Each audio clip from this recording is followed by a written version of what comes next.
माननीय उद्धवजी यांच्याबरोबर मी चर्चा केलेली आहे काही बाबींवर। अखिल भारतीय काँग्रेस कमिटीचे अध्यक्ष माननीय खरगे साहेब, प्रभारी चेनीथालाजी यांनी माझ्यावर एक जबाबदारी टाकली की आपण उद्धवजींना भेटावे आणि त्याचप्रमाणे पवार साहेबांना भेटावे। असं की काही जागा प्रत्येकाला ज्या जागा गेलेल्या आहेत त्यामध्ये काही जागांमध्ये काही बदल होऊ शकतो का, एकमेकाला एक्सचेंज त्याला म्हणतो आपण, तशा पद्धतीनं हा एक विचार त्यामध्ये होता। तसा होत असेल तर त्या सर्वांच्या मान्यतेनं ते आम्हाला करायचं आहे, त्या दृष्टीनं काही चर्चा ही झालेली आहे।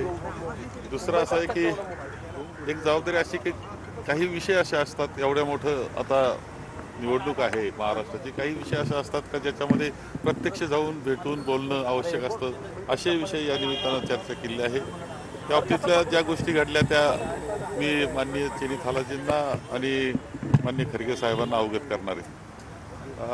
काही कार्यक्रम आम्हाला जे घ्यायचे आहेत पुढच्या याच्यामध्ये, त्यामध्ये माननीय राहुलजी आहेत, त्याच पद्धतीनं शिवसेनेचे उद्धवजी किंवा पवारसाहेब, आदरणीय पवारसाहेब यांना एकत्र काही कार्यक्रम आम्हाला करायचे आहेत, त्या बाबतीतली चर्चा ही झालेली आहे। इतरही काही गोष्टी आहेत का, साधारणतः सभा कार्यक्रम त्याचा एकमेकाचा समन्वय, यातलं प्राथमिक चर्चा ही 65 उमेदवारांची यादी जाहीर केली, त्यातही काही जागांमध्ये बदल होऊ शकतो असं म्हटलं जात आहे, कारण तुम्ही सुद्धा काही जागांवर क्लेम केला होता, त्यात उमेदवारी जाहीर करण्यात आली। काही जे करायचं असेल ते दोघांच्या संमतीनंच करायचं आहे। त्यामुळं अशी आज तर माझ्याकडे तशी चर्चेचा कोणता विषय नव्हता की जाहीर केलेली जागा आहे आणि तिच्यात आता बदल करायचा, असं माझ्याकडे कोणी आता तसं हे केलेलं नव्हतं। त्यामुळे त्या व्यतिरिक्त ज्या जागा असतील याच्या बाबतीतल्या चर्चा मी केलेल्या आहेत।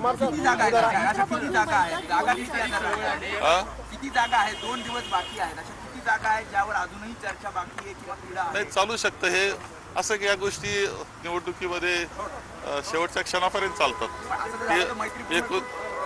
मैत्रीपूर्ण हा विषय बिलकुल आम्ही करणार नाही। असं आहे की महाविकास आघाडी म्हणून सामोरे जाणार आहोत आणि एकमेकाला मदत करत अशा पद्धतीनं आम्हाला महाविकास आघाडीच्या ज्या जितके चांगल्या जागा निवडून आणता येईल, आम्ही टार्गेट 180 पेक्षा जादा ठेवतोय। आम्हाला सरकार आणायचं आहे, मुख्यमंत्री हा महाविकास आघाडीचा करायचा आहे। मुंबईची थोडी चर्चा बाकी आहे आणि स्वतः वर्षाताई त्यासाठी माझ्या बरोबर उपस्थित होत्या। नाही आहेत, चर्चा आहे अजून।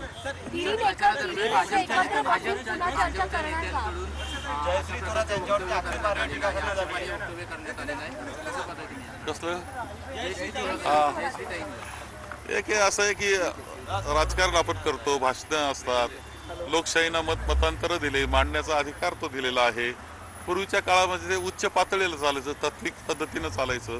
दुर्दैवानं पातळी या 5 वर्षात अत्यंत खाली आली आणि त्याचं स्वरूप आम्हाला पाहावयास मिळालं की खरं जे सुजय विखे आहेत ते संगमेर तालुक्यात येतात, त्यांचा तो अधिकार आहे, पण भाषण कोणत्या थराचं करावं, त्यांनी पहिले 2-3 सभेमध्ये इतक्या खालच्या पातळीला ते जात होते, परिणामतः त्यांचा एक कार्यकर्ता उठला आणि अत्यंत वाईट शब्दात, हीन शब्दात, गलिच्छ शब्दामध्ये, त्याचं वर्णन सुद्धा करता येणार नाही आणि सांगता येणार नाही, त्या शब्दामध्ये जयश्रीच्या संदर्भातलं वक्तव्य त्यांनी केलेलं आहे।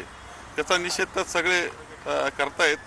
आता ते ठीक आहे, काय मी माझ्या जबाबदारी महाराष्ट्राची आहे, माझ्या मतदारसंघाने सांगितलेलं आहे की तुम्ही महाराष्ट्राची जबाबदारी घ्या, आम्ही संगमनेर सांभाळतो। हा त्यामुळं ते पाहतायत आता, म्हणजे स्वतः जयश्री तर आजही ती फिरते, तिचा दौरा आहे, त्या पद्धतीनं बाकी लोक आहेत की जे कार्यकर्ते आणि नागरिक हे इतके समर्थ आहे ते सगळं सांभाळायला। त्यामुळं हा ठीक आहे, रात्रभर बसावं लागलं, तक्रार घेण्यामध्ये थोडीशी टाळाटाळ दिसत होती, अजूनही गुन्हेगार पकडला गेलेला नाही। इतकं वाईट वक्तव्य केल्यानंतर अजूनही जर तो कुठं लपून बसत असेल तर त्याचा शोध घेण्याची जबाबदारी आहे पोलीसची, असं नाही आहे. म्हणजे तुमच्या प्रशासन राहिलं का नाही, सरकार आहे की नाही आता राज्यामध्ये हे वाटतंय. आणि ही एका महिलेचं असं आहे की ते जयश्री सोळा आपल्या जगातल्या सगळ्या महिलांवर केलेला ते अक्षर अशा प्रकारचं वाक्य आहे असं मला वाटतं. भारतीय याच्यामध्ये सुद्धा आहे.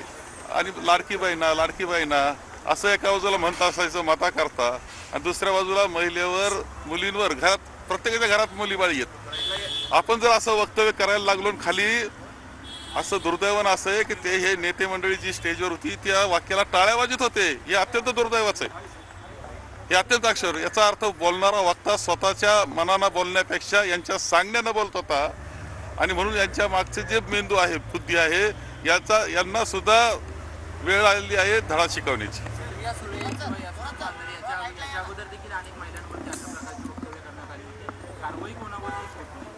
कारवाई असं आहे की काही करा तुम्ही, असं आहे की आमच्या पैलवान मुलींनी ज्यांनी गोल्ड मेडल पर्यंत जाऊन पोहोचतायत त्यांच्यावर अत्याचार झाले, त्यांनी तक्रार केली, तो मोकाट फिरतो आणि त्यांना मुलींना मात्र तुरुंगात टाकतात. हे यांचं लाडकं बहीण आहे, त्यामुळे वेगळं सांगण्याची काय आवश्यकता आहे. विखे पाटील आंदोलन करतायत, त्यांचं म्हणणं आहे की आमच्यावर भ्याड हल्ला करत होते आपले कार्यकर्ते म्हणून. त्यांनी काय आंदोलन करावं जगाला सगळं माहिती आहे, त्यांचं ढोंग माहिती आहे, त्यांनी ज्या केलेले वक्तव्य माहिती आहे, त्याचा निषेध सगळ्यांनी केला पाहिजे.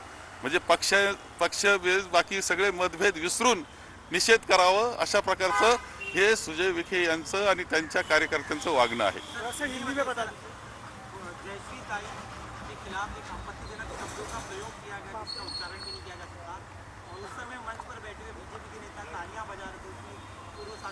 ये बहुत दुर्भाग्यपूर्ण है कि जो वक्तव्य उन्होंने किया है, वो मेरी बेटी है जयश्री, ये सच है। वो पॉलिटिक्स में भाग लेती है, डॉक्टर है, एंकोलॉजिस्ट है, टाटा कैंसर हॉस्पिटल की वो डॉक्टर थी, कंसल्टेंट थी।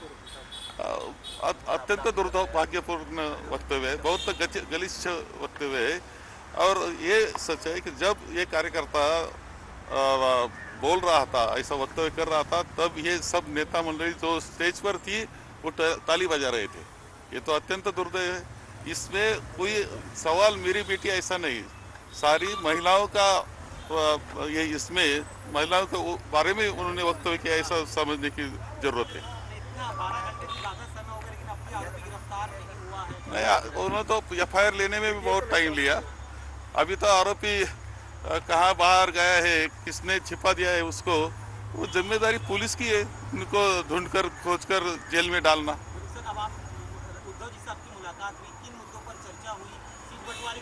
नहीं, मुझे जिम्मेदारी माननीय खरगे साहब, माननीय चेनी थाला जी, उन्होंने और AICC ने मुझ पर जिम्मेदारी डाली कि कुछ ऐसे निगोशिएशन होते, डायलॉग होते, करना चाहिए, संवाद करना चाहिए कि जो माननीय उद्धव जी के साथ करना चाहिए, माननीय पवार साहब के साथ करना चाहिए। तो ऐसे सारे मुद्दे होते कि हमारे म्यूचुअल अंडरस्टैंडिंग से कुछ चेंजेस हो सकते हैं, तो वो करने के बारे में है। कुछ ऐसे कि हमारे प्रोग्राम हमें लेने हैं स्टेट में, जिसमें राहुल जी रहेंगे, खुद राहुल जी रहेंगे, उद्धव जी रहेंगे, पवार साहब रहेंगे, तो उसके बारे में क्या कर सकते हैं, कौन से टाइम पर लेना चाहिए, डेट क्या होनी चाहिए, ये इस पर सब चर्चा हमने की है। हमें जो कुछ और भी गारंटीज देना है, जाहिरनामा हमने निकलना है, इसके बारे में भी मैंने चर्चा की है। ऐसा कहा ये जा रहा है कि कितनी सीटें हैं जिस पर अभी भी आप लोगों की चर्चा जारी है? 5 सीट उन्हें मिलनी चाहिए, क्या उस पर भी चर्चा हुई है क्या? नहीं, इस पर चर्चा माननीय पवार साहब और हम करने वाले हैं। मैं 3:30 बजे माननीय पवार साहब को मिलने वाला हूँ। सर, आप लोगों के बीच कितनी सीटों को लेकर विवाद फंसा हुआ है? आप लोगों के बीच नहीं, विवाद फंसा ऐसा नहीं है, अभी चल रहा है, वो म्यूचुअल अंडरस्टैंडिंग में चल रहा है। थोड़ा सा